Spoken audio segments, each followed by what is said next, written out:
think it's time we get a new system, the ones that hang down.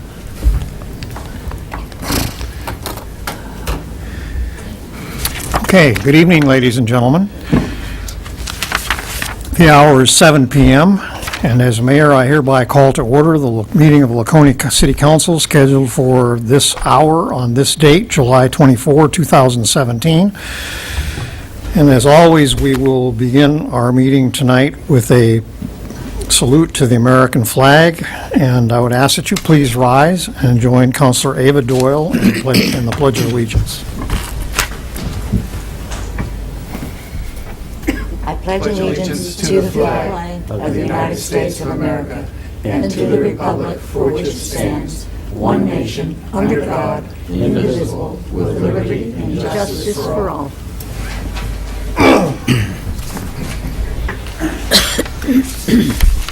Thank you. For the record, we'll note that the minutes to tonight's meeting are being kept by Deputy City Clerk Stacy Anders, and I would ask that she please call the roll. Here. Council Whitman. Present. Council Bear. Present. Council Hamel. Here. Council Baldwin. Here.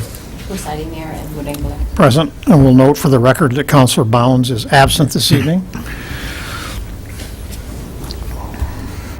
And we'll also note for the record that 5 councilors are present and a quorum has been established for this meeting. We'll also note for the record that the council is joined at the front table tonight by City Manager Scott Myers and by the City Finance Director Donna Woodeman. Our first order of regular business is minutes. And the council has before them minutes for the meeting, our last meeting on July 10th. Those minutes were distributed the very next day to the council on July 11th. No corrections or changes were submitted to the clerk's office as of this date, and unless there is any objection at this point in time, I'm going to declare that the minutes to our July 10th, 2017 regular meeting are accepted as presented. Consent and action items. There's, excuse me, one item which is on page 15 of your packet tonight, and this is a request from the Penny Patu Travel Agency to conduct a blood drive partially on August 23rd, partially using, as they always do, 10 parking spaces in a municipal lot, and a motion would be in order to accept that request.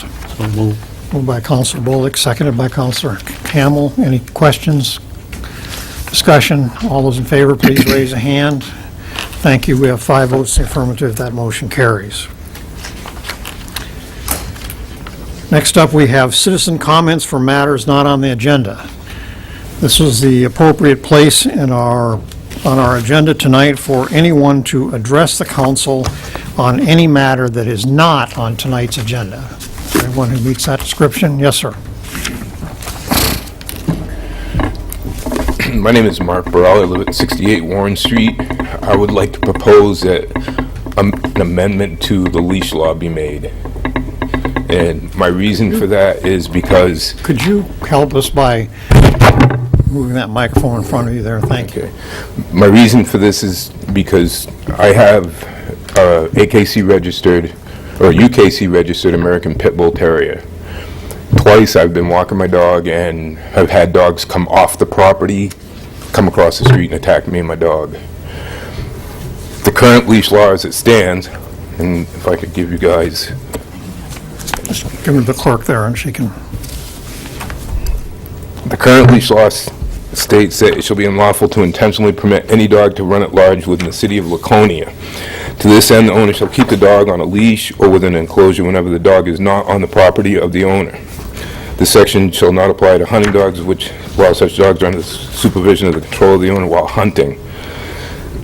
And the paper that I just gave you is basically the same thing, but the bolded text is what I proposed to be added.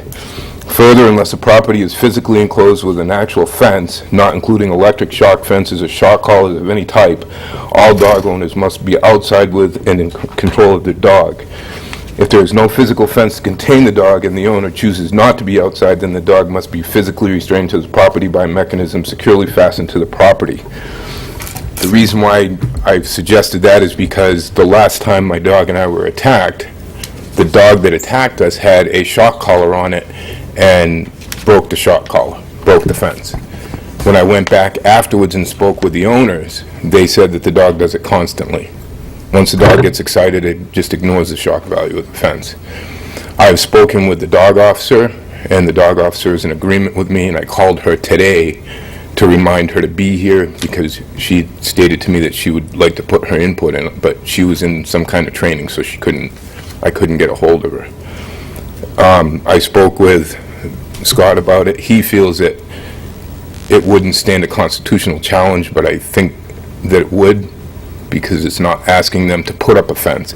It's asking them that if they don't have a fence, that if they're inside and their dog is outside, the dog be restrained to the property. Because if they're inside and their dog's outside, they're not in control of their dog, as in case was the last time I was attacked. The dog was on their property outside, the owners were inside, the dog came across the street at me and my dog. So I would propose that would be changed. Is this at a particular location that happens more than once? The first time it happened up by the hospital, it was a Dalmatian. The couple was coming outside their door, the dog snuck out, and that one I could let go. The second one, I've walked by this house before, the dog sits in the window and tries to come through the window. And this particular time when I walked by, the dog was in the yard and I was across the street up on Opal Lane. And the dog just charged us, came right out off the property.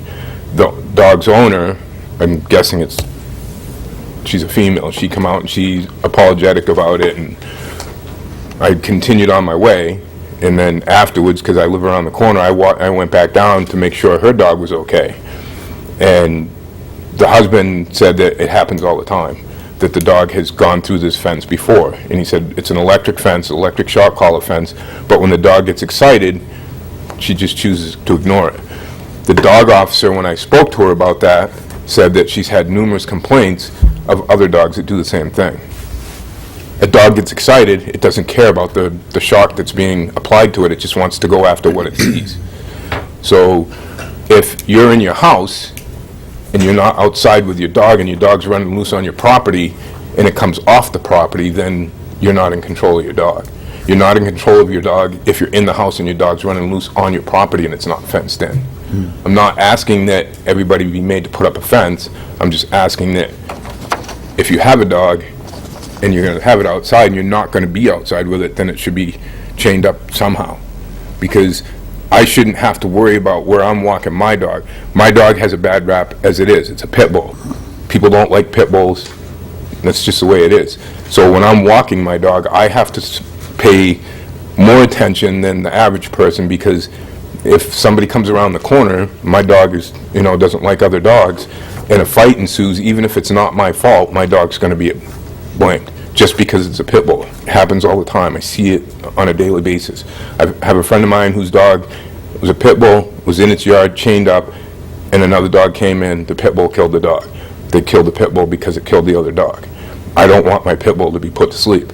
My pit bull's a purebred dog. It's 100% purebred. I have 6 generations of the dog's lineage. I'm not willing to risk that, but I shouldn't be made to not be able to walk my dog because there's no law in place to keep people from their dog coming across the street at me. And that's all I have. Thank you. Okay, thank you. Is there a will of the council at this point in time on what, if anything, how you'd like to address this? Well, it means changing the ordinance, so it would probably require going to committee. What would that fall under committees? Either safety or Government operations? Government operations and ordinances. Ordinances. Just throw it on there. That's right, you gotta listen now anyway, right? And we don't have to do that. It's up to the council as Yeah. to whether or not you all want to send this to committee for study. I'm fine with it. I know that, that's one of the reasons, for instance, with my dogs, I never went with an electric collar, because once they go after something, they're not going to come back either, because once they calm down, then the shock will keep them from entering their own yard. So, I mean, I fully get what he's talking about. Do you want to make a motion? I can make a motion to put that in the committee, yes. I'll second it. All right, we have a motion from Counselor Doyle, seconded by Counselor Hamel, to put this matter on the agenda for Government Operations and Ordinances Committee, which would be item number, 18. we've gone to Roman numerals now? 5, I guess? One of them's going to go away soon, though. That's it. You trying to just confuse us? Is that what this is? Oh, All man. right, we have a motion that's seconded. Is there any discussion? Counselor Lippman. I think the animal control officer ought to be at the meeting that you have on this. Yeah.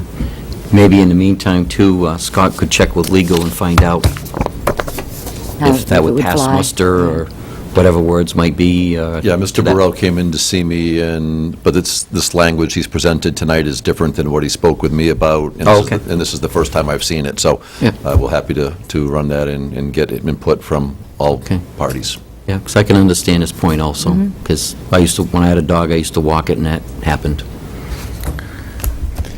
Okay, further discussion? All's in favor of Counselor Doyle's motion, please raise a hand. 5 votes in the affirmative, that motion carries. Thank you. Thank you for coming. Okay, anyone else have something they would like to discuss with the council tonight that is not on tonight's agenda? No?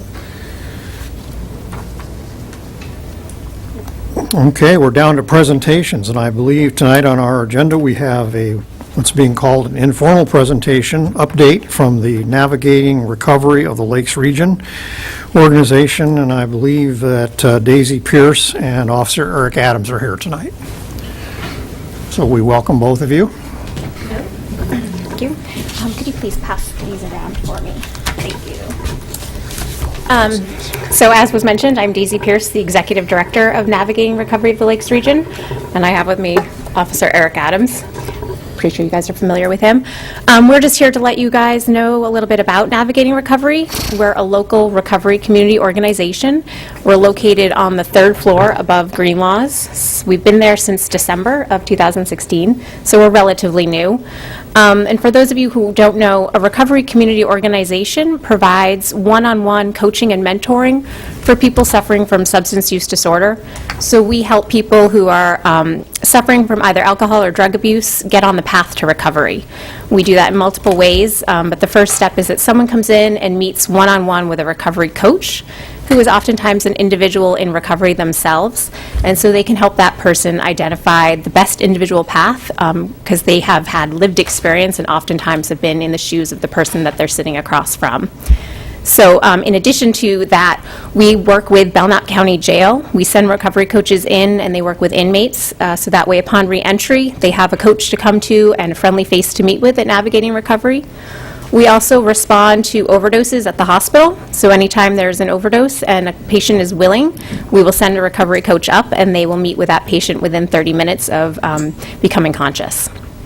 Eric, would you like to add anything to? So most of you have heard me talk before, but so basically the organization started with just a few people, and it's grown, and they're servicing a lot of people, not just Laconia, but throughout the Lakes region. And so when I started the PET program, I was pretty much the one going up, responding to overdoses and dealing with it, all of that. Now with Navigating, it helps take some of that off of me, because we have a contract now with LRG Healthcare as well as Franklin Hospital to respond to individuals that are interested in having a recovery coach meet them at the hospital. So it's been very beneficial for the police department as well. All of our officers know about Navigating Recovery. They refer people there, as well as the fire department as well. So Yeah, I'm going to let you do most of the talking about. Something else we wanted to bring to your attention tonight is we are in the process of organizing a strengthening community fundraising walk, which will incorporate part of the WOW Trail as well as part of the River Walk. And this strengthening community fundraiser is designed to help us build what we're calling a rainy day fund to help assist people with non-refundable, non-reimbursable costs to their recovery. So what that might look like is temporary housing or shelter for families or individuals, physicals for, entry into a treatment center, transportation to that treatment center, things along that nature that we believe will help strengthen the community because rather than pulling on other resources, we'll have this rainy day fund. And the walk is going to benefit both Horizons Counseling in Guilford as well as Navigating Recovery. We'll share this fund to help support our clients. And I would love to answer any questions you guys have about maybe what recovery looks like or what a recovery community organization does. When is that event planned for? September 8th. So so I already filled out a facility use. I went down, spoke with Kevin, and so we're just waiting to get on the next agenda for Parks Commission. I explained, he actually helped me map out the route. So basically the event would be held at Bartlett Beach. And then we would get down the WOW Trail and then onto Master Street and then over towards the River Walk and then loop back around to Bartlett Beach. We wanted to make it, we named it the Strengthening Community Walk because we don't want it to be just about recovery. We want it to bring the community together as a whole. So more people are aware about recovery, but also just the community getting together for a fun event. So people can understand that, you don't have to have drugs or alcohol at an event to have a good time, so. Okay, Councilor Lippman has a question. Can you, for the benefit of the council and the audience at home, talk about how recovery complements someone who's gone through treatment as opposed to, someone who's just entering treatment? Sure. So oftentimes we see that somebody who has completed a 28-day program returns to their community and does not have the support system in place that they need to maintain their path of recovery. It can be a very challenging change to someone's lifestyle, and oftentimes people say that if you want to know who your true friends are, get sober. And so they return to a community where they don't have friends or family sometimes. They burn their bridges. And so we provide that support. We help them establish new networks. We help them find meetings to attend. We actually host several meetings. We have Smart Recovery as well as 12-Step. We have Creative Recovery, which is an art-based program. We have a community garden. We also offer yoga. So we're trying to offer as many different options for people. So that way, when they do complete their 28-day treatment program or detox rehab, they can come back to us and we help them establish that support system that they need to maintain long-term, stable recovery.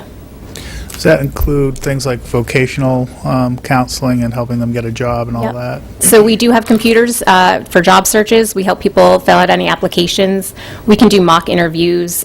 We do have connections with the Salvation Army, and we can get people set up with an outfit for an interview if they don't have the appropriate clothing. So we are there to help them get their whole life back on track. We can help them get set up for insurance, help them find a primary care physician. We do take a holistic approach that it's not just life free from drugs and alcohol, but it's having a sense of being and a sense of responsibility in your community. What are the hours of the center? So we are currently open Monday through Friday, 9 to 5, except for our on-call program at the hospital, which is 24/7. How many people do you have on your staff? So we have 3 full-time staff members, 1 part-time staff, and 9 volunteers. Okay, so the regular staff is paid. Yeah, regular staff is paid. How does that salary get paid? So we are currently funded by a state contract, actually, which just transitioned over to Harbor Homes from Nashua. And so I invoice them, and they reimburse us for costs associated with operating. In addition to that, we do receive funds from the hospital for our on-call program. Okay. Councilor Lippman. How many recovery centers are there in the state in terms of, are we unusual to have one? So there are 11 different recovery centers in the state of New Hampshire.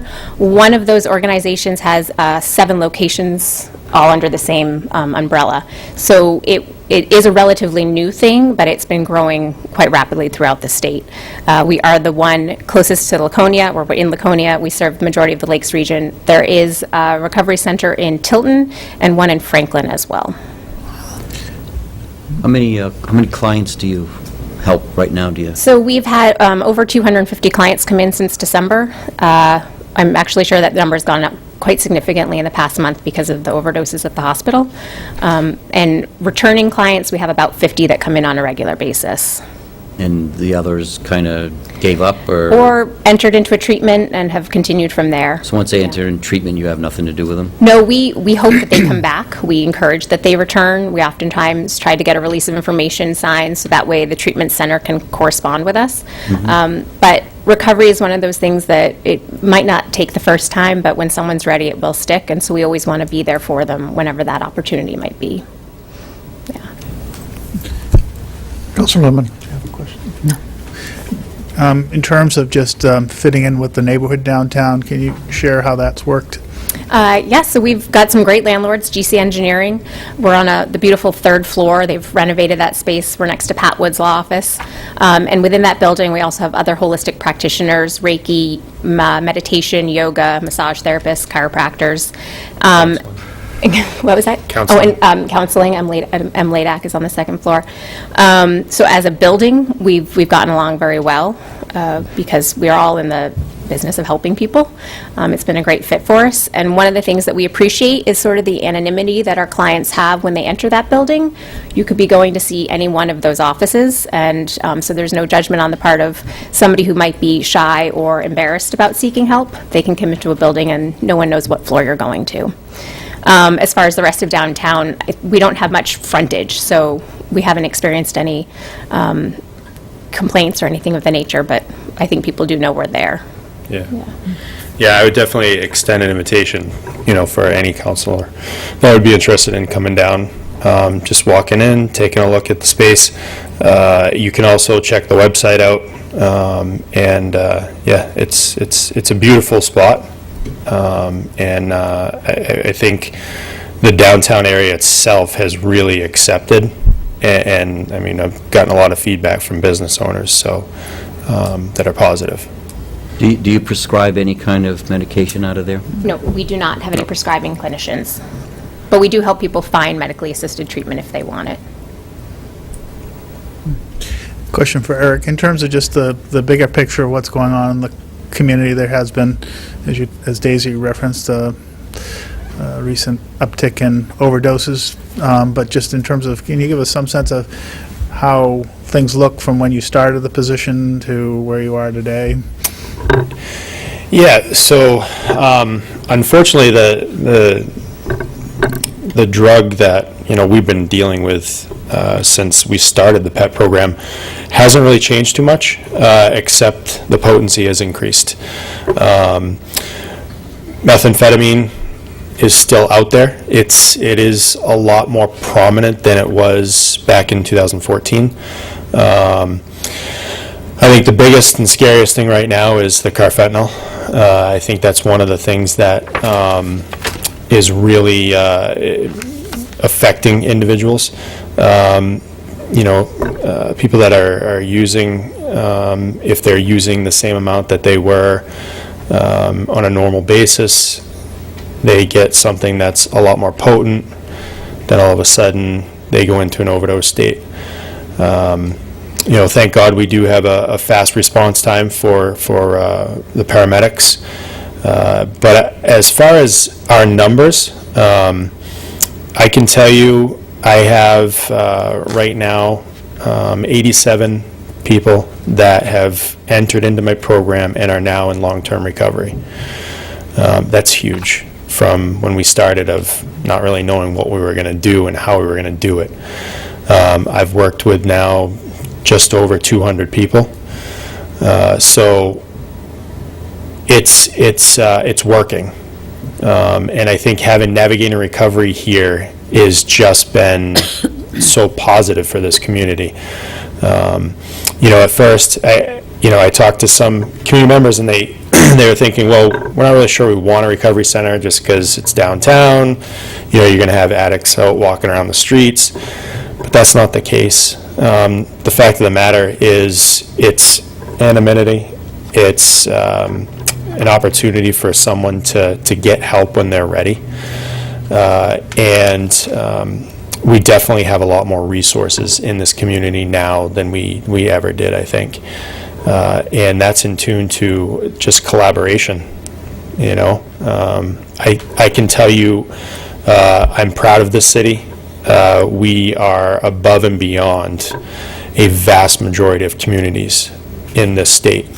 And so, you know, having the support of the council, having support of the city and our departments, I think it really just goes to show that, you know, we're definitely in it to win it, so.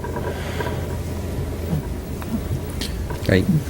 Okay, good. Anyone else? All right, thank you both for coming tonight. We appreciate it. Thank you for the time.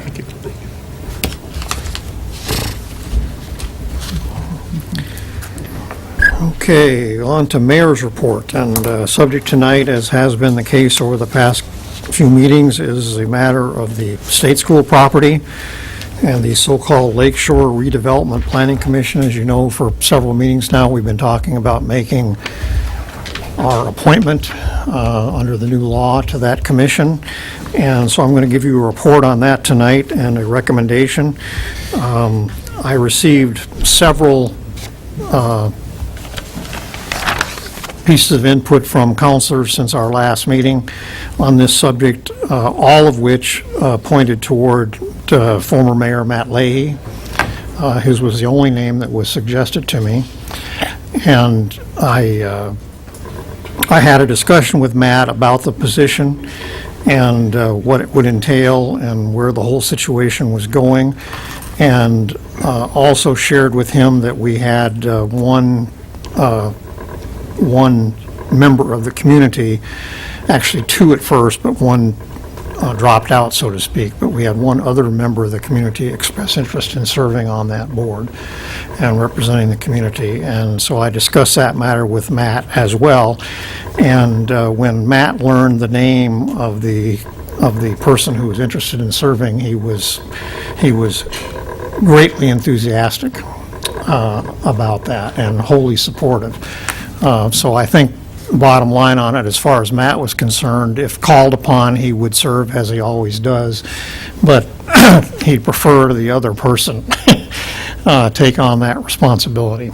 And he said he would stand ready to provide that person with whatever background and assistance he may require. So I'm going to, then I had a follow-up conversation with the person who had expressed an interest in serving on the board, and that person is Chris Shumway, the president of Frost Shumway Engineering. And as I said, Matt was extremely enthusiastic, having worked with Chris before. Matt was extremely enthusiastic about not only his ability, but what he would bring to the table in terms of his professional experience and his firm's professional experience. It would seem to fit right into it. So then I had a conversation with Chris and went over all this with him and whatnot, and in the end, he did agree to serve if so appointed by the council. So tonight, I'm asking the council to endorse the appointment of Frost Shumway President Chris Shumway as the City of Laconia's appointee to the Lakeshore Redevelopment Planning Commission. I'll be happy to answer any questions if you have any. Mayor, I think I also brought to your attention Bob Selig was interested in that position. Yes, that was Is there anybody in the city that knows more about the state school property than Matt Leahy? He's chaired all of the commissions that we've had in the past. And I think what Matt recognizes, and obviously I would encourage you to have that conversation with him, Counselor. I think what Matt understands is that this issue has taken on a new life now and a different life. And it's outside the realm of administrators and politicians and whatnot, that this board is going to be populated with people who bring expertise specifically in the redevelopment industry. And we'd be hard-pressed to find somebody in our own community with greater expertise in that area than Chris. As he said to me, he wanted to make sure that we understood, and I understood anyway, that he's never been in the personal development business in the sense that he's a developer, but he has obviously been involved in hundreds of redevelopment and development projects around the state and around all of New England, actually. And Engineering, right? I'm sorry? Engineering. Yeah, from an engineering standpoint. And I think that's an expertise that commission will badly need in terms of evaluating specifically what to do with the existing buildings on that piece of property. Does this have to be voted on tonight? It does not, well, Pretty soon. yes and no. I like to know. We have, once the governor signs the bill, and honestly, I don't know whether the governor signed the bill or not. It passed the legislature in June, obviously, so at some point in time, once the bill is signed by the governor, then we have 20 days under the law. All the committees have, all the appointment authorities have 20 days to make their appointments. So that would be within our next meeting. Our next meeting's 3 weeks away. We have a fifth Monday this Well, month. assuming he hasn't already signed it, and I don't know. I haven't had a conversation. I've been kind of out of the loop, frankly, the last 2 weeks, and I have not had a conversation with the Senate President's office in a couple of weeks, so I don't know exactly where that stands.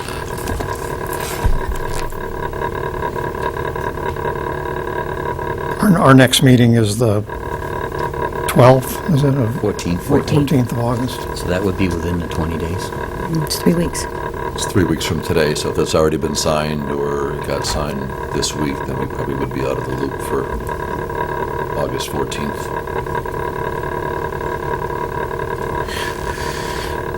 Well, I personally think that Chris is exactly the kind of person that the Senate President was looking for to serve on this commission when he decided and determined what direction he wanted to go in.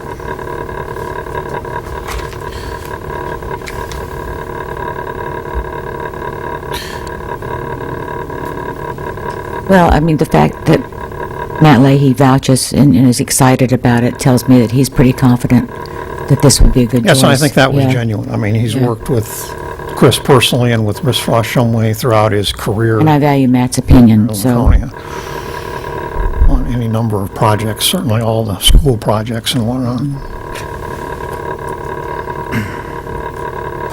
So does anyone care to make a motion to make that appointment?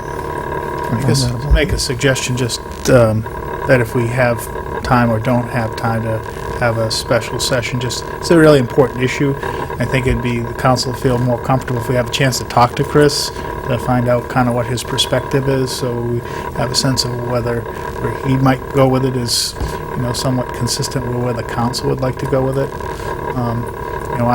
I could support Chris. I've worked with him, but I'd like to have a sense of what his thinking is on it, so that I have an understanding that's consistent with where I'd like to get it. And that's, we're granting a lot of authority to represent the city on that commission, and this would be a suggestion. I think it's important enough if we need a special meeting to get to the finish line here, that we do so. And he is a smart guy, and he has done some very complex projects, not just in this community, but for major institutions in the area. But here again, I think it'd be beneficial to anybody that had questions to be able to get a sense of what his direction might look like. I kind of agree with Henry where, we just heard the name tonight as far as Chris goes, because I was thinking of Matt also. And I'd like to have time to maybe have a chat with him or think about it or whatever. I don't disagree with what Henry said about his qualifications and all that, but if we have to, we can have a special meeting if it was signed earlier, right? Yeah, I didn't pull up the bill to see what it was. All right, let me suggest then that We have the city manager inquire tomorrow as to what the status of that bill is in terms of the governor's signature and how much time we have. If he's already signed it and we don't have enough time to wait till the 14th of August, then we'll schedule a public meeting. And in either case, whether it's done at the 14th or at a special meeting, we'll ask Chris Shumway to attend that meeting and speak to us. That fair? Sounds good. Does the council wish to have someone else at that meeting? I'm just wondering if we ought to have a conversation with Mr. Selig. He's interested in that position also. Yes, he expressed interest. I have not talked to him about it. He did express interest to Councilor Lippman about it. And if we He has ought not to have me. him, come before us also.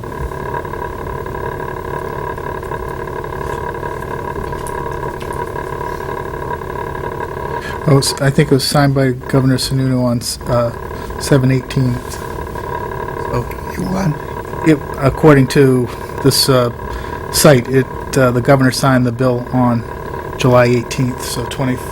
So we 2 weeks. That's 6 days ago. So the bill has been signed, so we can't wait till August 14th then. We can have a special. Now we can have a special meeting, yeah.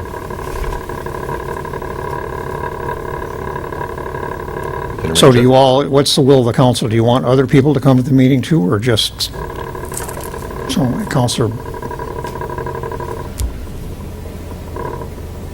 Bolduc has indicated he'd like to have Bob Selig come also. Doesn't hurt, I guess. I mean, if we're gonna have a meeting, we're gonna have both of them come and hear what they have to say.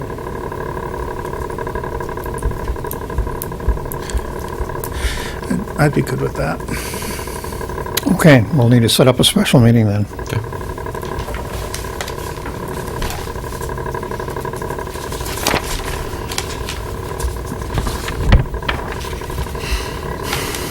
Okay, is there any committee business tonight?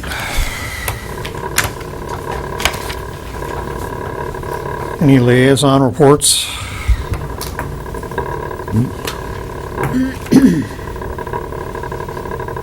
Citizen request to comment on current agenda items. Is there anyone in attendance tonight who would like to address the council on any matter that is on tonight's agenda?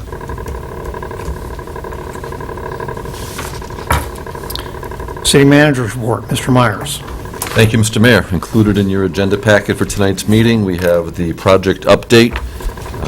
Street construction is starting to plug along right now. We've got Busby working on a school project using the city contract with school funds over at the SAU offices right now. In addition, while they're in that neck of the woods, they're going to be paving Tremont Street. After that, they'll be moving over to Winter Street. We're doing some work on some of the stormwater pipes over there right now. Winter Street will be the next one to be addressed in order to have that wrapped up before school opens at the end of August. Moving on to Adams Street, then we know we're doing some work on North Main Street post-Labor Day. And in the meantime, Public Works is working with a pavement management consultant to really identify a roadmap with costs going out for at least a 5-year period, so identifying streets, associated cost, the type of rebuild, if it's a rebuild, a reclaim versus just maintenance shims. So when we start talking about funding in the budget or bonding money, we really will have a better sense as to what that's going to accomplish for us.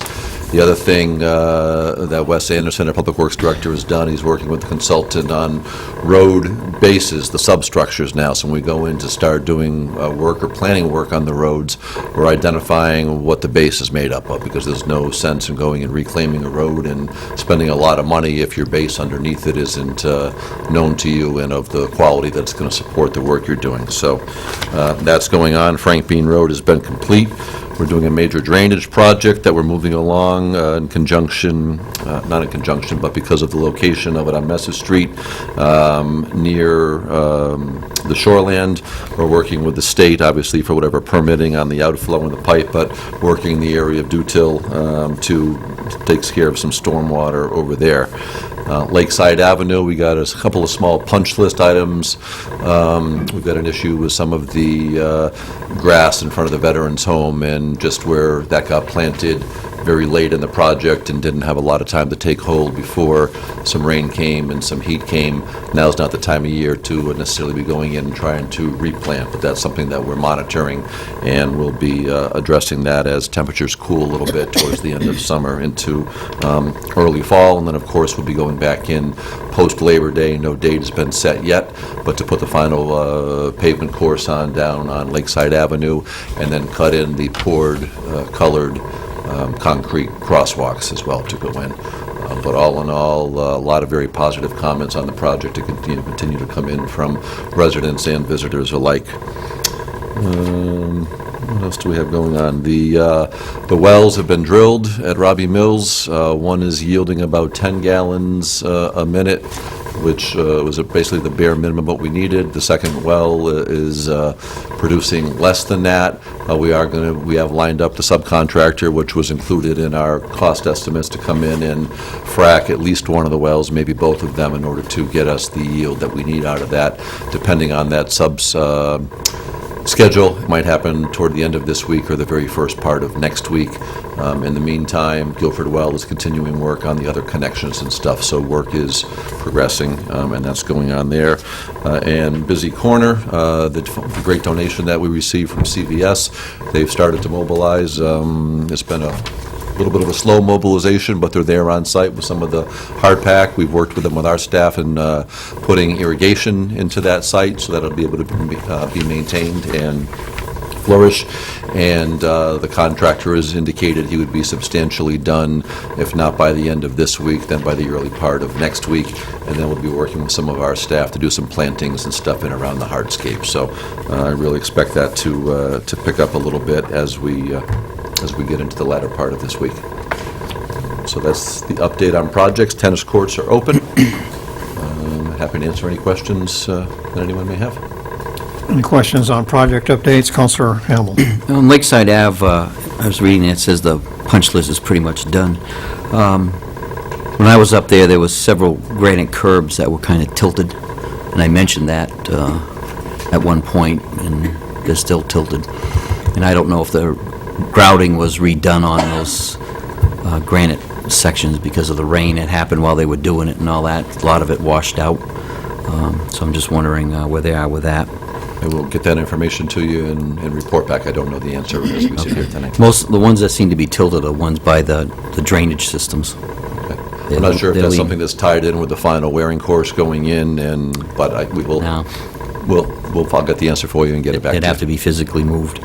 Also, on the downtown TIF thing that says about the wayfinding signage, now we approved that, I believe, quite a long time ago, along with when we did the Wild Trail and I think the bridge, and that was all combined. Yeah. So where does that stand? Any idea of, did anybody order the signs? Anybody do anything with the signs, or? We've gone through, so Kevin Dunleavy has looked, and is actually our former planning director, when she was with the city, we looked at some different styles and some lettering to make it, have a certain attractive look to it and not just be run-of-the-mill, ordinary type of street sign. So we're identifying that.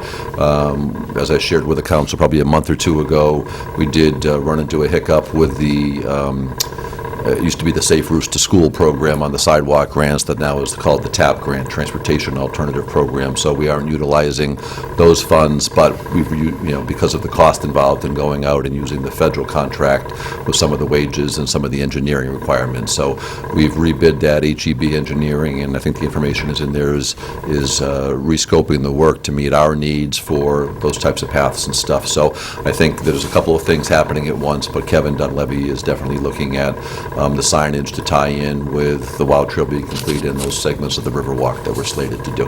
Okay. Also, I went up and looked at the tennis courts at Levitt Park, and as I was away, but when they were finished, but they look beautiful. It's a great job. You mentioned about the fracking. Also,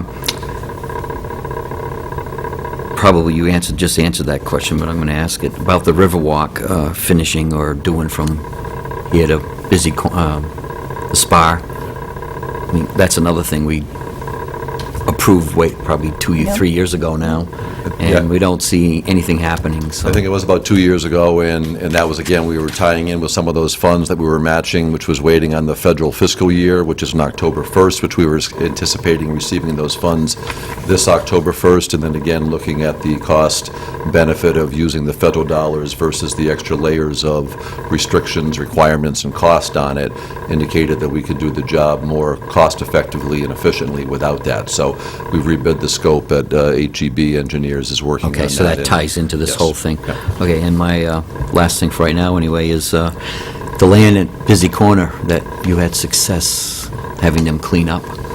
It's overgrown again. Maybe another phone call and routine maintenance once a month or something? Trying to push them, and it's, I certainly appreciate what the owners did to come in and fix a couple sections of the fence and do some, let's call it heavy-duty pruning and weed whacking. Yep. But as you know, that type of material comes back quickly, and we'll reach out to them again. You know, they're in a high-visibility area, just like the mess down on South Main Street with the Irving Station. Communicating with them right now yeah. as well. I understand, but, you know, I think routine maintenance over there would help, and if maybe you could mention that, or... I do, and sometimes you get response, and sometimes it's... Oh, we'll have a letter drawn up from the council and sent to them. Be happy to send one. Sometimes, you know, a property owner just looks at it and says, yeah, it's just got some weeds or some, you know, small saplings started. There's nothing that's terrible about it. And again, other people look at it and say, you know, that needs to be cleaned up. And even if it gets pruned or weed whacked again down to the ground, That's going to grow. it's still, well, not only is it going to grow up, it's still, you don't look at that and go, wow, that's a great looking corner, even if they came in and took everything to the ground. It's a sandy, rocky, empty lot. Yep. So unless someone was going in and making significant investment in the improvement, and I don't see that happening, but I'm happy to, I did send a follow-up email to thank them for the attention when they came down. Yep. I would send another one as well. Thank you. Thank you, Scott. I'm interested in pressing a little bit further on where we stand with the Irving folks, because that really is an eyesore, I think, on the south end. I reached out to Irving Oil Properties, one on South Main Street, and also the office building on Messer Street, and down beyond that, not visible from the road, there is a warehouse, empty warehouse of some sort down there as well, toward the water. I did reach out over the past couple of years. We've had different property managers within the company. I think they had a real estate division that was known as Cobalt, and anyway. So I connected with a new person this year who's been responsive, indicated that they were looking to address the properties on Messer Street with taking down that office building. When I followed up with the gentleman, I indicated that while that one certainly could use some attention and is not attractive in its current state, the one on South Main Street had graffiti, it was at a prominent point, had roof shingles that were blowing off. That was the one, if we were going to pick one to be addressed. He let his real estate team know. He did respond to me.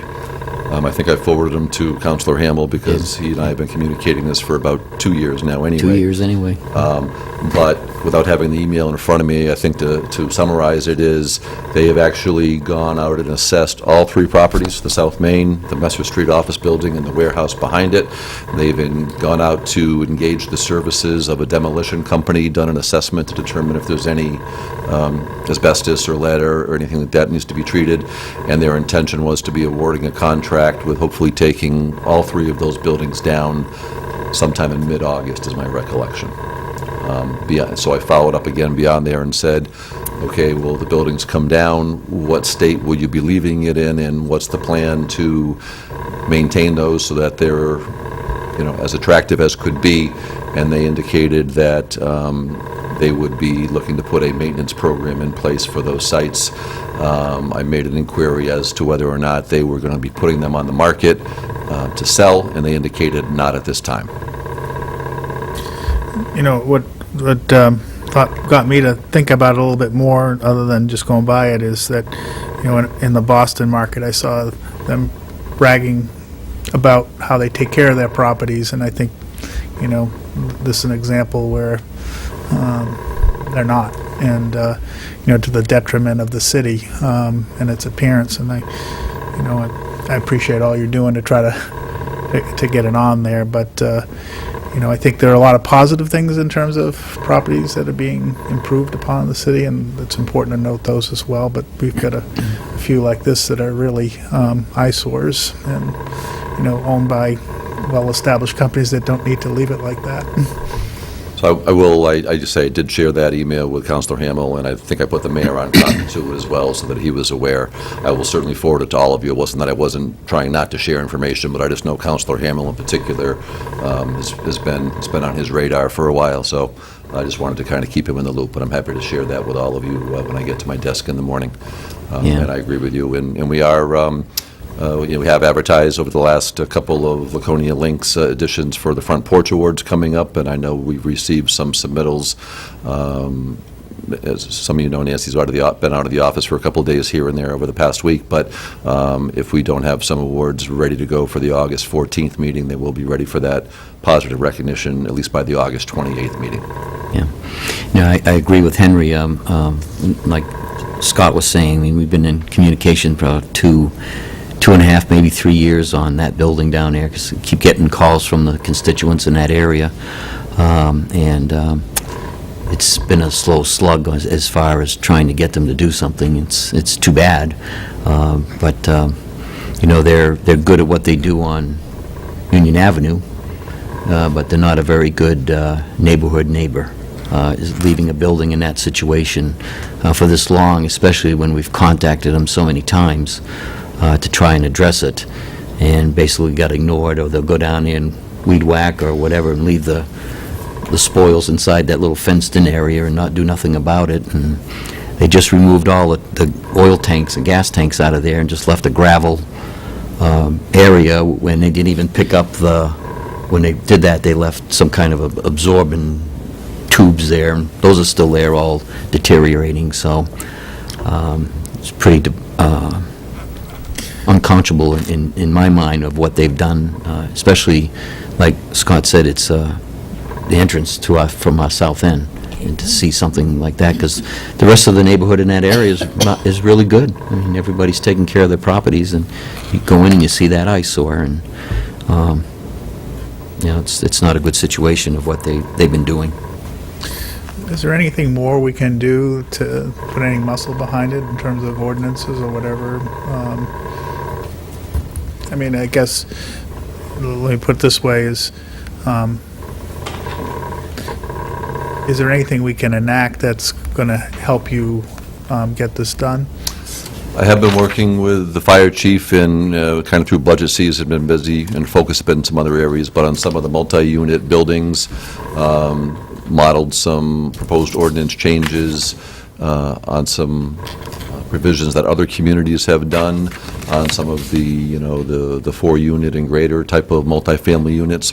So that's in a draft stage. We've engaged legal counsel, so we're set to have a meeting shortly to come through another draft of that. So I would say hopefully by the end of August or the 1st of September, that'll be coming not only on a life safety inspection and quality inside the building, but also for the aesthetics on the outside of the building, and things like vehicles and maintenance on the outside of the building, rubbish piling up on the porch, number of vehicles, those types of things coming to it. So that is certainly one. Our team is active down in the planning, in the zoning and the code department since Dean's been here.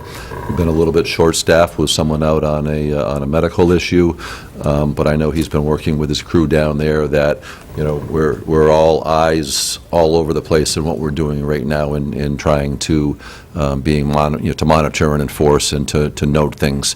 In some cases, we run into some challenges where the court is just more inclined to err on the side of a property owner if there may be extenuating circumstances, if it's an income, if it's an elderly, if it's a language barrier, and we've run into some frustration.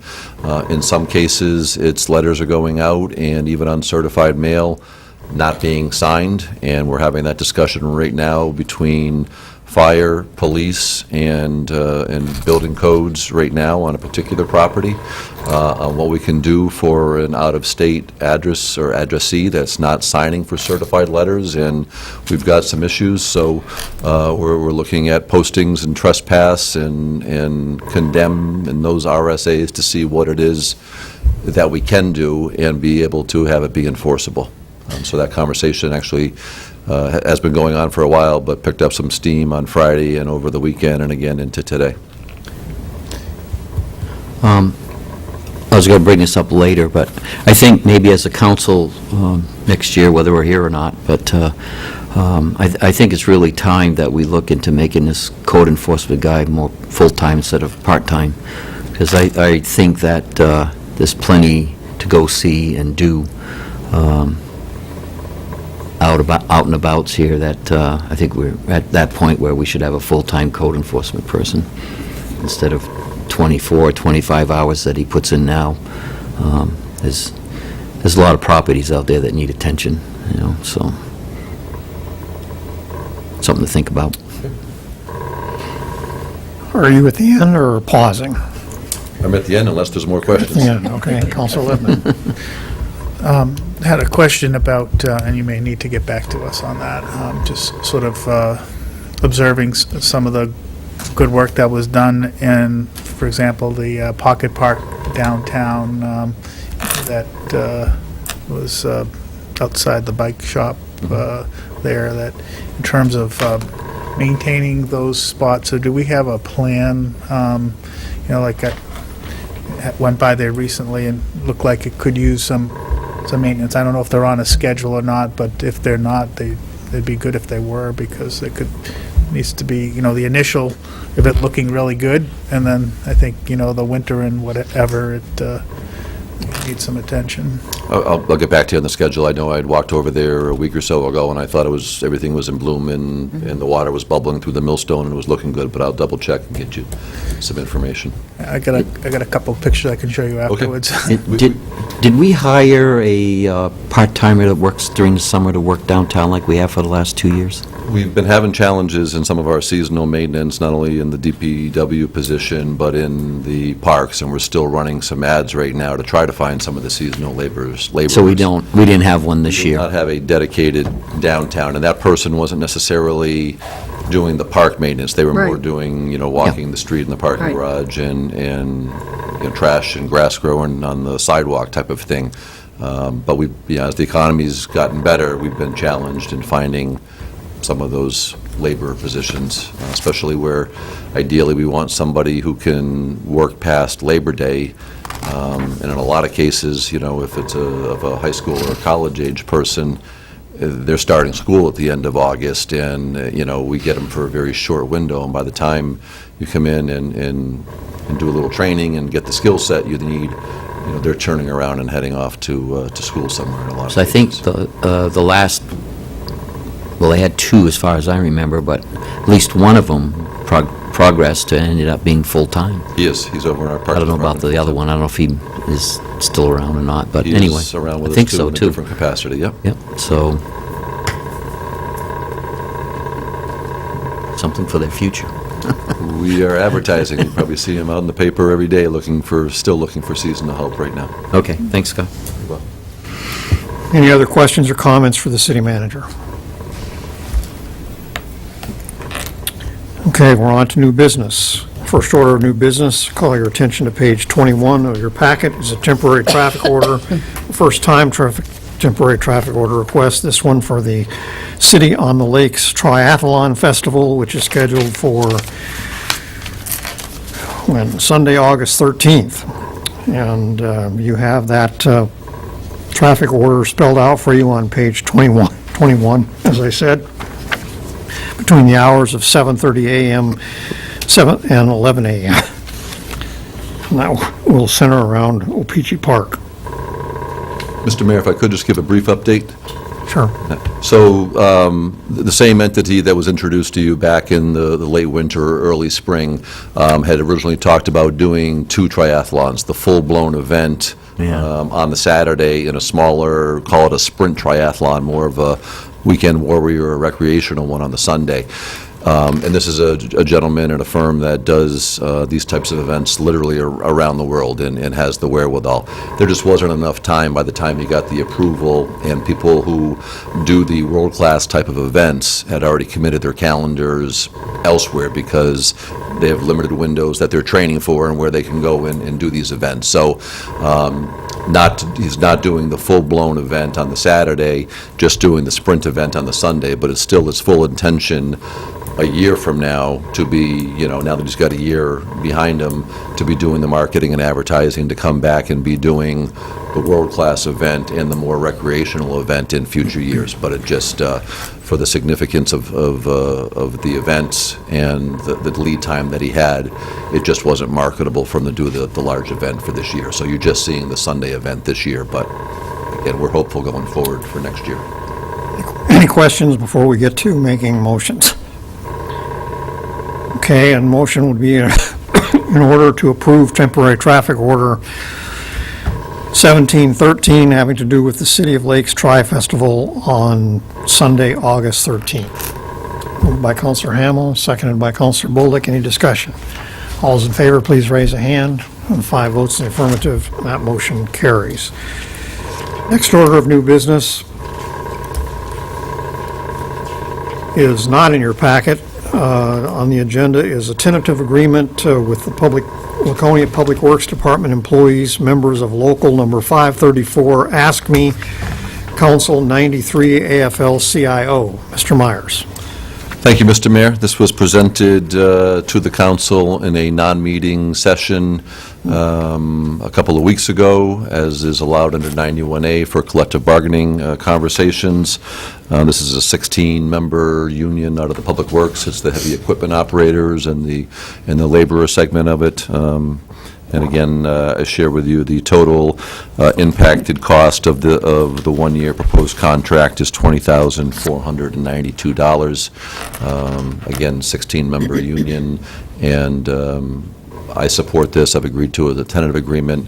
Would ask your support of these cost items in approving this contract tonight. Looking for motion. Motion made by Councilor Littman to accept the City Council,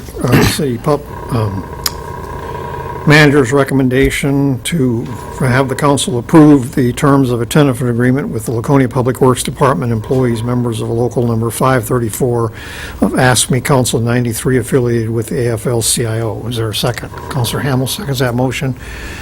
Any discussion? All those in favor, please raise a hand. 5 votes in the affirmative, that motion carries. And I would now ask the city manager to brief the public on the details of that agreement. Thank you, Mr. Mayor. This is a one-year agreement that, on the key items, mirrors the other 2 contracts that that the council has approved with the SEA union, as well as with the firefighters. Does call for steps in this year for those who are entitled to a step increase. It has the COLA of 1% that will kick in this case effective today as of this work week, not retroactive back to July 1st. A 1% COLA now and another 1% COLA at the first of the year, which equates out to that 1.5% COLA when you annualize it, which tied in roughly with the city's tax cap. We factored in increases for retirement system, for FICA and Medicare. For the 2 mechanics, it also increases the clothing allowance for them by $100. There is an increase in a stipend based towards their educational incentives toward completing courses that benefit not only them and their knowledge base, but benefit the city and what they can bring to the job. And it does have these employees shift over to the new health insurance plan, which is the 4-tier prescription versus the 3. It does go up from a $20 copay to a $25 copay for office visits, and has a $50 copay if you're referred to a specialist. And it does have the $1,000 health reimbursement account contribution that we also negotiated with the other groups. So the health insurance savings of $14,808 combined with the other increases I've mentioned come out for the net increase of this contract of $20,492. Thank you. Okay, we'll move on to our next item of new business. It's on page 22 of the packet. And this is a first reading of Resolution 1720 relative to authorizing city manager to accept and expend a grant on behalf of the city in the amount of $20,000 for MDT equipment and to schedule a public hearing on August 14th during the regular city council meeting. So moved. Counselor, I'll ask the city manager to briefly expound upon this, if you will. I think, So we do have Lieutenant Sweat here. If he wants to jump in, I can give you the overview, and if you've got questions, or I'd hate to have him come to this meeting and not get a chance to speak either, so. But these are the mobile data terminals. These are basically the hard laptops that are out in the cruisers that can take the abuse of being out in the field. There was a 50% match, so part of this you saw in the budget that you approved. Part of it is you're seeing tonight for the grant, and this is just replacing and updating, and this also ties in with the second request tonight for the grant approval, which is the e-ticket combination, which I know Chief Canfield spoke to during his budget presentation as well. So this computer will do both? Yeah, they work in conjunction with each other. So you got the data terminals, and the e-ticket is the software program to it, and they... Okay, is matching funds to this from the city, or is from the department? I did make an error on that, Scott, I apologize. It's a 25% in-kind or cash. Better come up. Invite Lieutenant Tom Swift to the microphone, please. Hi, good evening. It's a 25% in-kind or cash match for these two grants. Okay, is there going to be an in-kind? We have that in the budget that you approved, so if you go and look into that, those were the mobile data terminals were in there for being our in-kind. Okay, that's under the capital? Yeah. Okay. All right, don't go anywhere until we get the other one. All right, any questions or comments before we get to motions here? they're recommended by the Highway Safety Committee, which I sit on. Okay, notice we have a little bit of a change of procedure being advocated by the clerk here tonight, so bear with me. The first motion would be in order to move the to waive the reading of resolution, what number is it, 1720 in its entirety and to read by title only. Can I have that motion, please? Councilor Hamel, seconded by Councilor Doyle. Any discussion? All those in favor of waiving the reading, please raise a hand. 5 votes in affirmative, that motion carries. The second motion would be to move a first reading of Resolution 1720 relative to authorizing the city manager to accept and expend grants on behalf of the city in the amount of $20,000 for Laconia mobile data terminal equipment. Someone care to make that motion? Councilor Hamel, seconded by Councilor Bolduc. Any discussion? All those in favor of approving on first reading, please raise a hand. 5 votes in affirmative, that motion carries. Third, usually we combine these two, but for some reason, I guess we're not doing that anymore. The third motion is to move to schedule a public hearing on August 14, 2017 regarding the proposed grant for the Laconia mobile data terminal equipment units as requested. That would be prior to second and final reading. Motion by Councilor Doyle, seconded by Councilor Littman, to schedule a public hearing for August 14th. All those in favor, please raise a hand. 5 votes in affirmative, that motion carries. Okay, thank you. Now we're on to the related item, which starts on page 24, and the actual resolution is on page 25. And that is a first reading of Resolution 17-21, relative to authorizing the city manager to accept and expend a grant on behalf of the city in the amount of $2,700 for e-ticket equipment, and to schedule a public hearing on August 14, 2017, during the regular city council meeting. Want to address this, or anybody have any questions to start off with here? Councilor Hamel? No. This does match, we were previously approved for 9 units, so what'll happen is if we end up with the planned dozen MDTs, we'll have a dozen of the e-ticket sets of machinery also. How many cars do you need that in, 12? 12, yeah. Okay. Questions? Councilor Littman? Nope, no questions. All right, so motion number 1 would be to waive the reading of Resolution 1720 in its entirety and to read by title only. So moved. Moved by Counselor Hamel, second by Counselor Bolduc. Any discussion? All those in favor, please raise a hand. We have 6 votes in the affirmative, I'm sorry, and that motion carries.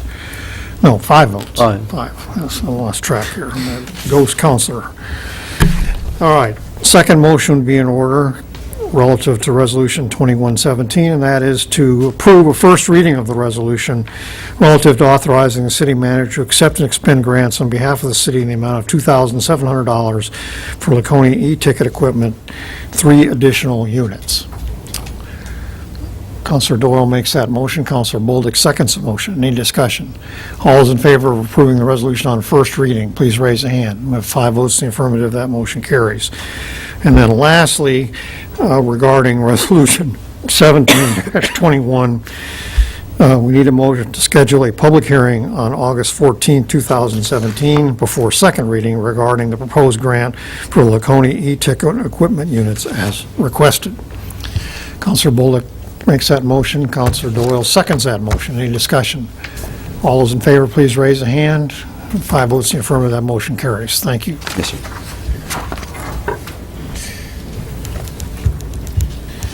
Okay, our next item of business is a city manager proposing an amendment to the wage and compensation plan. This is on page 26 of your packet. Mr. Myers. Thank you, Mr. Mayor. So I'm going to refer to page 26 and 27.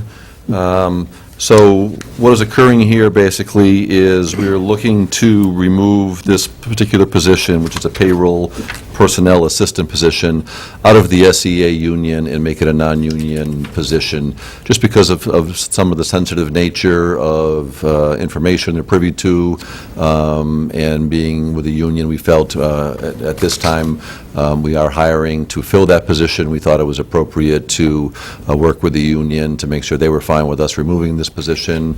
We've reached that understanding with them, so there's no issues there. We've posted it in-house, so basically it just takes that position out of the union, puts it on the wage and comp plan over here, and you see it show up under grade 12H, a couple down from the top. And at the same time, just in a housekeeping matter, we're removing the position of executive secretary, of which we have none at this point. The 2 positions that are closest to that would be a secretary, which is a grade 6H, and then also an administrative assistant, which is a 15H. So that's just more housekeeping, but it's basically shifting the position from a union position to a non-union, keeping the pay structure in the similar range as to where it was before. Questions or comments? Why under fiscal impact is it undetermined? Why is that like that? There really should be no impact other than it's being, if there were any different benefit accrued to a union member that we didn't do for the non-union, but the health insurance is similar, the COLAs are similar, the steps are going to be the same. So I shouldn't say similar. The health insurance is the same, the COLAs are the same, the steps would be entitled to the same. So there could be some just minor variations to it, but we're not anticipating anything. Any other questions or comments? Okay, a motion to be in order to approve the amendments to the wage and compensation plan by adding to grade 12H payroll personnel assistant and removing from grade 12H executive secretary, as well as adjusting the salary range to coincide with the SEA range of $18.60 to $24.27 hourly. Moved by Counselor Bolduc, seconded by Counselor Doyle. Any discussion of approving those changes? All those in favor, please raise a hand. 5 votes in the affirmative. Excuse me, that motion carries.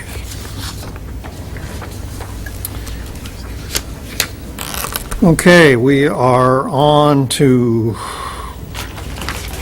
page 28.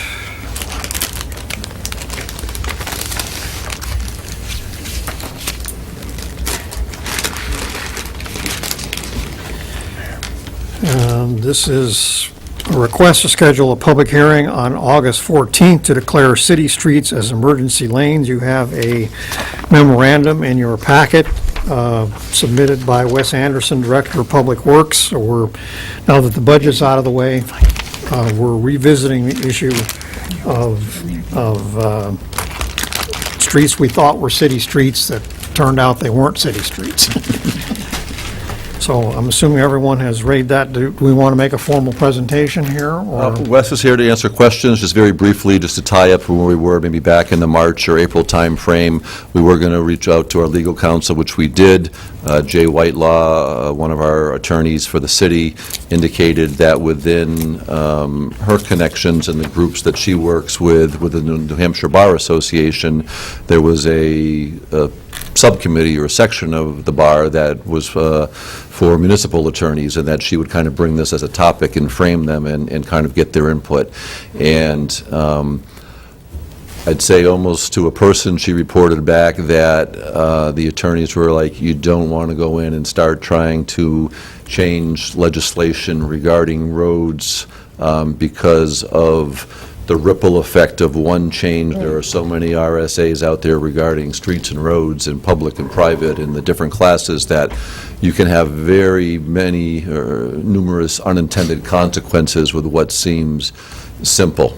So they continued the discussion, and again, the group very strongly said in their professional opinions that emergency lanes were a reasonable approach to go because of the investment that the community makes in its first responders and in the equipment, both on the fire side, medical side, police side, that justification for keeping these roads designated as emergency lanes passable for those types of equipment to be able to reach properties and protect the investment of taxpayers was a prudent approach to be taken.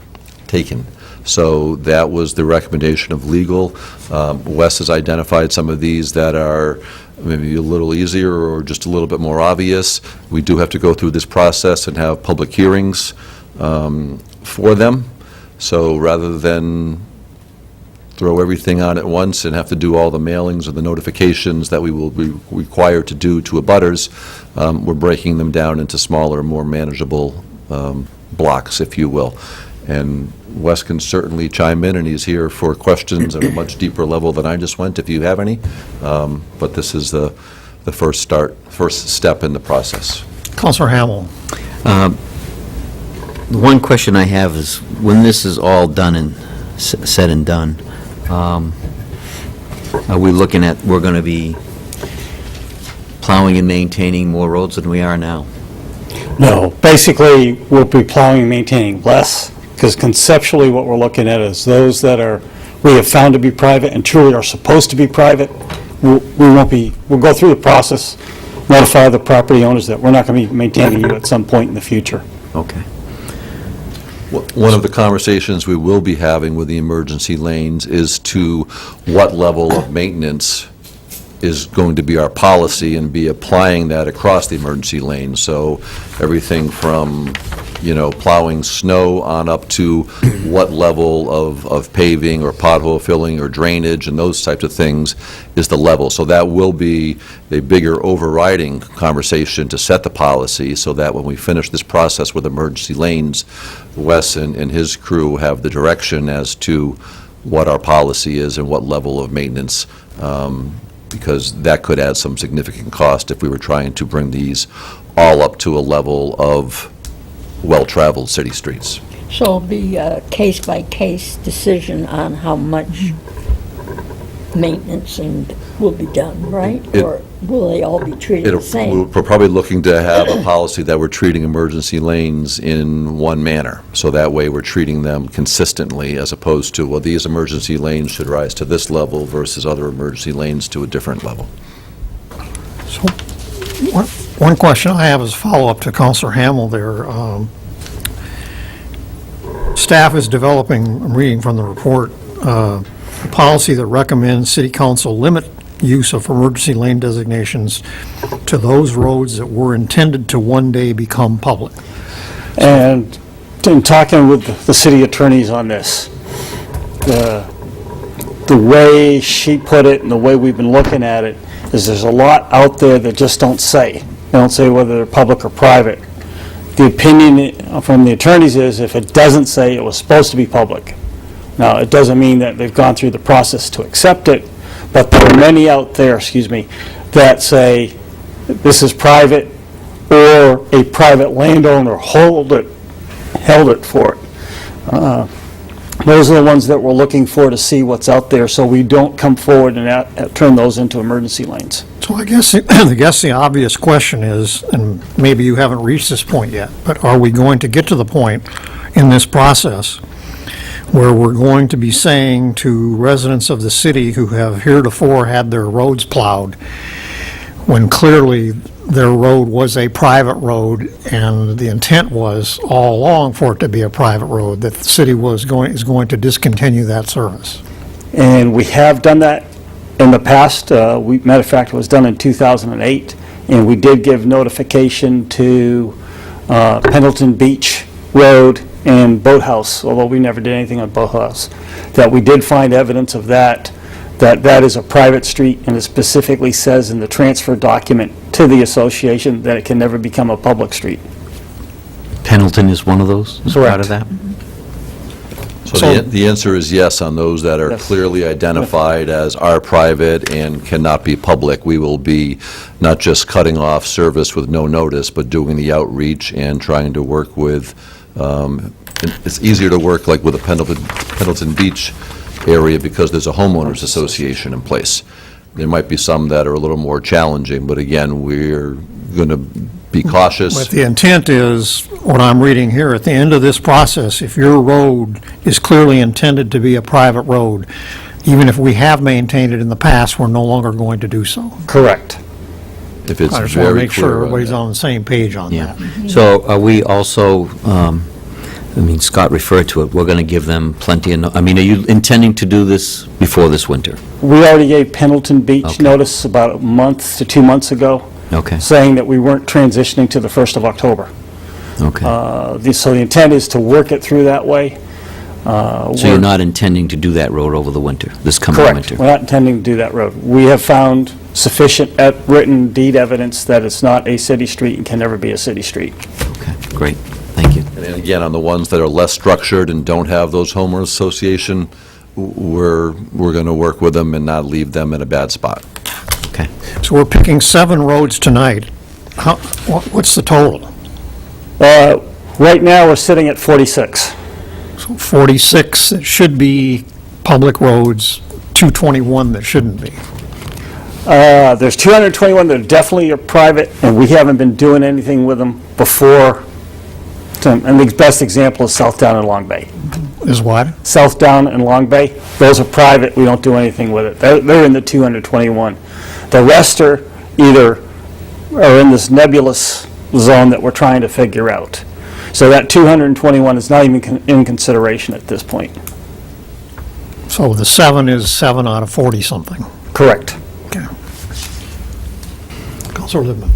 I guess in terms of just a minimum notice type of thing, and particularly when you're having to arrange for something like plowing and be able to go out to bid and doing all that, what would you say would be the minimum expectation someone should have if their snow plowing is going to change this winter?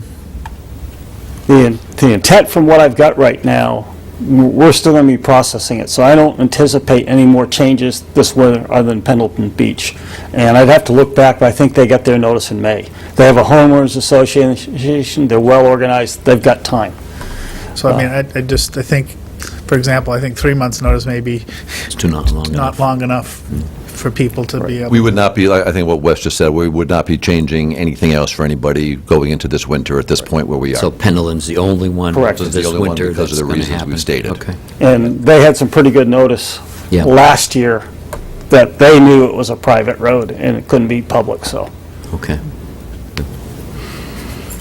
Thank you. All right, any other questions? Okay, the motion would be in order to schedule a public hearing on August 14th during the regular city council meeting regarding the declaration of emergency lanes for the following streets. Cotton Hill Road from the boundary line with the town of Guilford to the dead end. Dell Avenue from Jefferson Street to Appleton Street. That one's in Lakeport, I believe, on the Lakeport Peninsula. Eastman Shore Road north from Eastman Road to the dead end along Lake Winnisquam. Lucerne Avenue from Endicott Street to the dead end. That's obviously at the Weirs. McKinley Road from Pendleton Road to Selby Shore Road. That's adjacent to the herefore mentioned Pendleton Beach Road. And Regis Road, which is also in that neighborhood, from Ashley Drive to Pendleton Road. And Wentworth Avenue, which is off of Pleasant Street, from Pleasant Street to the dead end. Those are the 7 that we're asking for a public hearing on August 14th. Motion is made by Counselor Doyle. Is there a second? Counselor Bolduc seconds the motion. Any discussion? All those in favor, please raise a hand. With 5 votes in the affirmative, that motion carries. Thank you.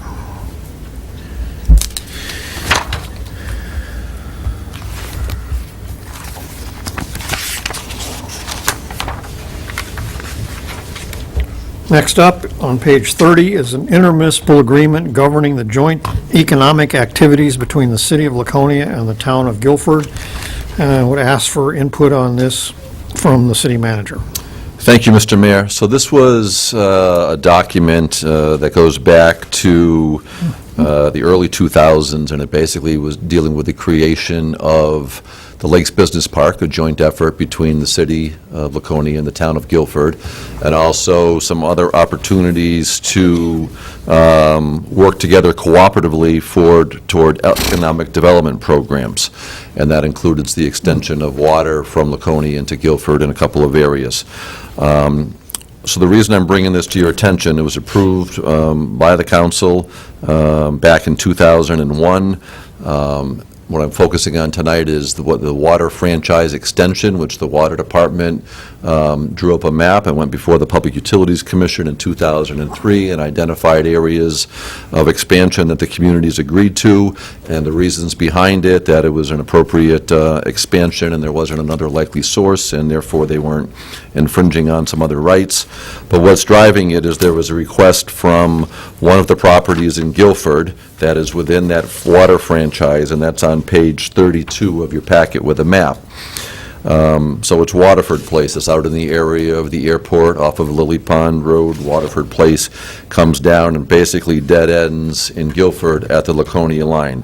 You can see the little star with the approximate location of the existing water main. So that's where the water was brought to in conjunction with this agreement and the cooperative development. So a request has come in to extend it to that one property that is highlighted there.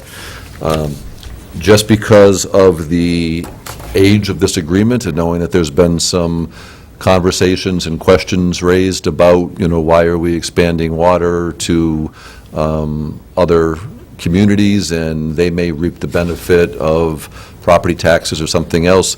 This is the background on the cooperative agreement for the Lakes Business Park and for providing opportunities in the region, and this specifically between Laconia and Guilford. So I've only given you Article 9 of a 20-page document in your packet. That's on the one on page 31.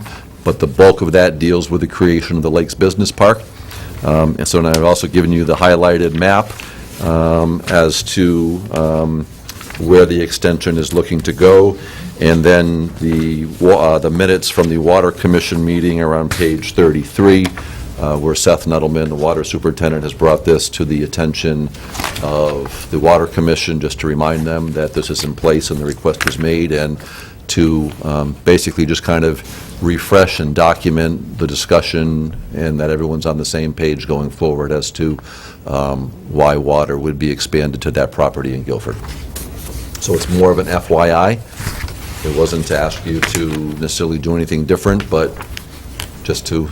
Who will be paying for the extension? Either Guilford or the private property owner will be paying for the extension, and as is in the document We'll that just get created... rates.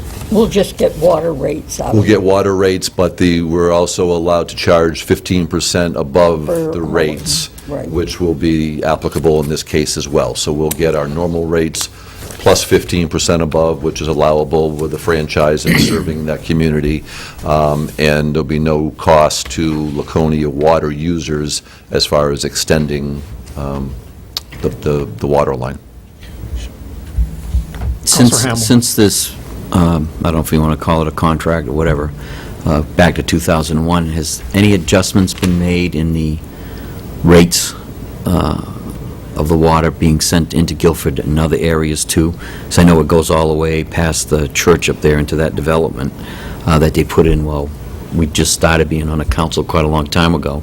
So has there been any updates on the contract pricing that they pay since we've redid all our filtration system at a pretty good expense and that kind of thing? Whatever costs are incurred by the ratepayer are reflected in the rates for all water users. So anytime there was a rate increase for Laconia water, it impacted all water customers, whether they were Belmont, Guilford, or Laconia. It's not impacting Belmont. Well, that was a bulk different one there that we can't do. Different bulk, okay. But, so they're paying the current rate plus a 15% charge, which is the maximum that's allowed.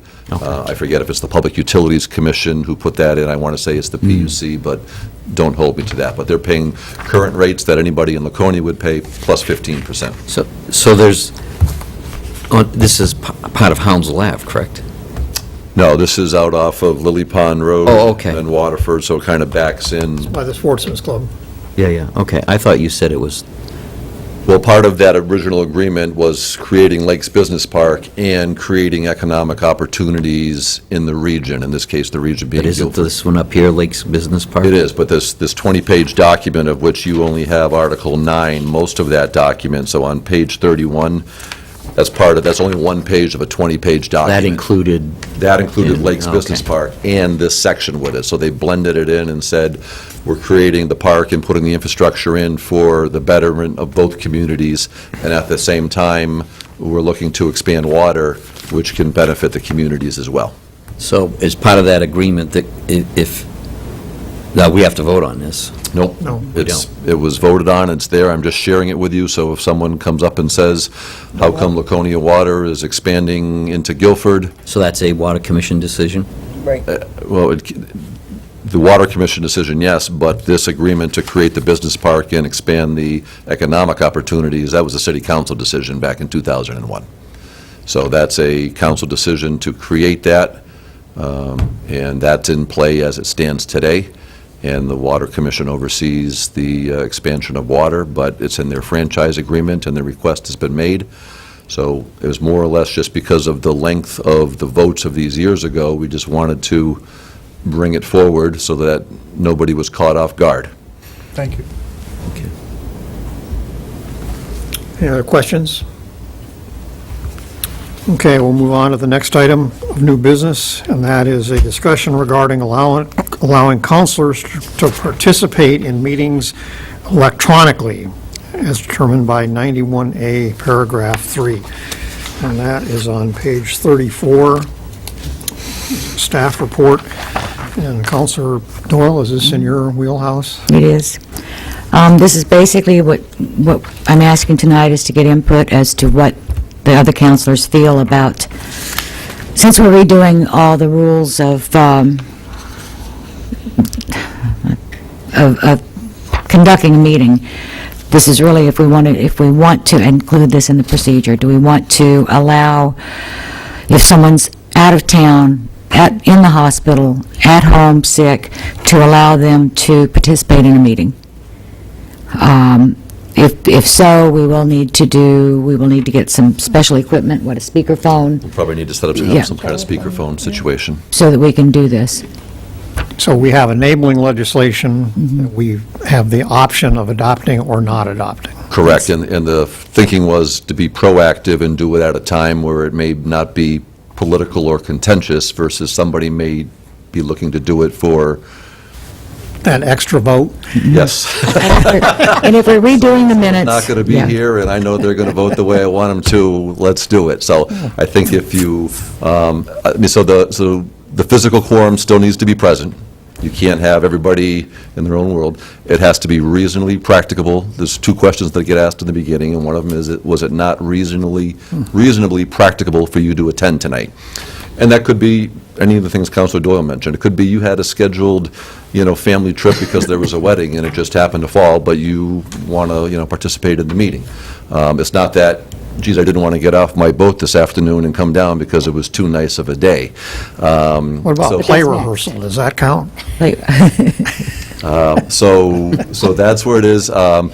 You have to be able to, everyone has to be able to hear everybody, so it has to be type of equipment that is audible, so that those members here in the audience and you all can hear and you can engage in conversation.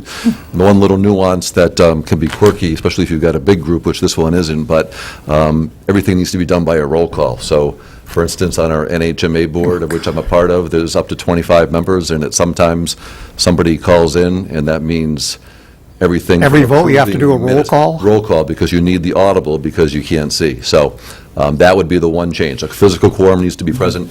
If somebody was on speakerphone and you lost the phone line or the internet signal or whatever it might be, and they're no longer on board with you, that's too bad. The meeting goes on because the physical quorum is present, and you can make a quick effort to reconnect, And but that person remotely does not count toward a quorum, is it? no, Right. a physical quorum Right. needs to be here. But if you've got a physical quorum, they can add to that.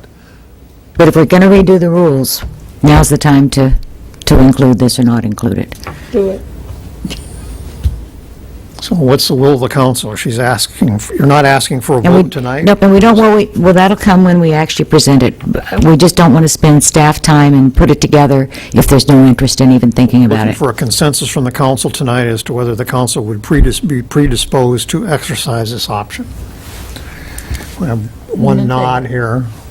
I guess I'd be interested to, what's the general practice? Would we be the first council adopting this, or? No, actually, this enabling's been out there Police department. for a year or two, and that's a perfect example, is if you've only got a 3-member commission, sometimes, one's away on a valid family reason, work reason, and somebody else has an emergency, it can be a challenge sometimes. So we would not be the first. There are plenty of communities doing it. I think the thought in discussing this with Councilor Doyle was do it at a time when it doesn't become the issue of, That makes sense. Right, yeah. Someone's doing it for a political reason as opposed to, in a quieter time, yes, it makes sense to have this available, or no, that's not a path that we want to go down. So do we want to look into this, I guess? Do we want to include this Does at our anybody next object to it discussion? on principle? No. No? Okay, Sounds like no. That's Or what we need Sounds to like do. yes. thank you.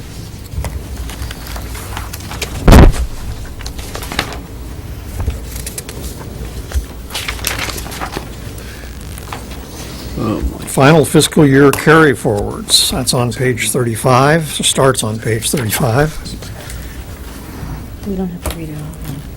And Mrs. Woodman, this is you. As far as my microphone cord goes. Several weeks ago, I presented to the council the list of the preliminary carry forwards. These figures have been updated as more invoices have come in and been posted to fiscal year 16, and these figures, there's no, I'm sorry, fiscal 17. And so these are just updated figures from the preliminary numbers that were submitted to you back in the end of June. And as indicated previously, there's no, I think there's only 2 small carry forwards from operating budgets, and all the rest of them are just carry forwards from capital items that were approved but not necessarily completed, and so forth. Biggest So one are you- being the Are you roads. looking for action tonight? Just There's approving no it. motion here, so I don't You could know. approve the encumbrances or the fiscal year carry forwards as presented in the attached document. All right, any questions before we get to that motion? All right, motion to be in order to, with reference to the memo dated July 20th, 2017 from Mrs. Woodman, a motion to be in order for the council to approve the estimated encumbrance balances as of June 30th, 2017 as presented. Counselor Hamel makes that motion, Counselor Doyle seconds it. Any discussion? All those in favor, please raise a hand. 5 votes in the affirmative, that motion carries. Thank you.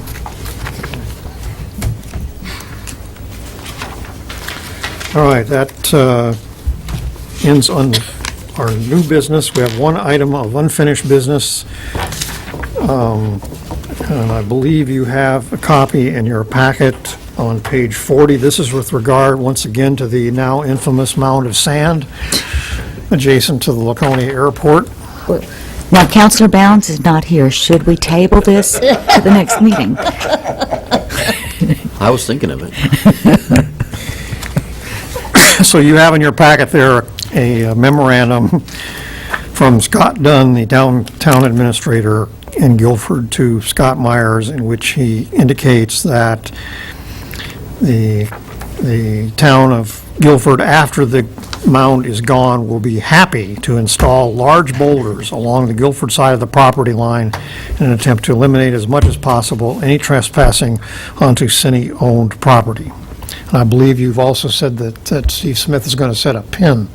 Yeah, so right down, there's a small second attachment right at the bottom of that same page. So there'll be a boundary pin noted and with development plans, which will be provided to the So it city. will be surveyed, a pin will be set, and what is being proposed by the town of Guilford is to set a large row of boulders on their property at the line. Adjacent to ours. Okay. We had a meeting of the Laconia Airport Authority last Thursday, and this was also, they were updated on this issue, and that met with the authority's approval. So, any discussion? Need a motion to take it off the table? Or we need to, are we ready to take this off the table and dispose of it tonight? All right, so a motion to be in order to take this item off the table, made by Counselor Doyle. Is there a second? Counselor Campbell seconds that motion. All those in favor, please raise a hand. 5 votes in the affirmative. Okay, this matter is now back on the agenda, and a motion would be in order to grant permission to the town of Guilford to remove the mound of sand on the border between Laconia Airport Authority property and the town of Guilford transfer station, to the extent that it involves, or that the mound goes over onto City of Laconia property. And at the conclusion of that process, our understanding is that the town of Guilford will mark the new boundary line at base level with a boundary pin, and also distinguish the boundary line by installing a row of large boulders on their side of the property line at that boundary. Can I have that motion, please? Moved by Counselor Doyle. Is there a second? Counselor Bolduc Second seconds. it with a question. Discussion. Is someone going to be there from the airport authority to make sure they don't go further in than they're supposed to, or who's looking into it? Who's going to be, Well, that will be the airport manager will be in charge of oh, he will be overseeing that. looking into that when they're doing this, so that they're not taking more than they should. Any further discussion? I'd just like to comment that, make a joke that it's making a mountain out of a hill of sand, but I think, the reality is the council takes seriously, the fact that may have had a good value sand, and that, we pay attention to little things like streetlights, and that's how, watch the pennies is how we make the budget come together, and I think we're trying to protect our interests, and I think we have, so. Any further discussion? All's in favor, please raise a hand. 5 votes in the affirmative, that motion carries. Thank you. Okay, we have 2 nominations, elections to make tonight, both regarding the planning board. First up, a motion will be in order to appoint Joseph J. Tivnan to another 3-year term, this time expiring at the end of June 2020. Moved by Counselor Hamel, seconded by Counselor Bolduc. Any discussion? All's in favor, please raise a hand. 5 votes in the affirmative, that motion carries. Secondly, again with the planning board, motion be in order to appoint Charlie St. Clair to a new term on the planning board, this one expiring at the end of June 2020. Moved by Counselor Bolduc, seconded by Counselor Hamel. Any discussion? All's in favor, please raise a hand. 5 votes in the affirmative, that motion carries. Okay, we're down to council comments. No council comments tonight? Well, you and I were at Fun Spot What's that? last week regarding when the Governor's Council met, and they recognized the Macris thing, Hope Macris Our executive specifically. council met Yep. in a bar on a pool table. Even better. might have been the first time since the 19th century, maybe, that happened. Yeah, but special recognition was given to Bob Lawton and Peter Karagianis and Hope Macris. Yes, we had several Laconia residents, as Councilor Doyle noted, recognized with commendations, including the late Peter Karagianis and including Hope Macris and Bob Lawton himself for their contributions to our community and to the state. So that was very nice. And they, once a year, each executive counselor is allowed to take the show on the road, so to speak, and host a council meeting in their own district. And Councilor Kenny chose this year to have it at Fun Spot, and that's what brought that about. Okay, if there's no other business to come before the council and without objection, I will declare our meeting to be adjourned at 8:45 PM. Thank you. Hot diggity. I just don't know.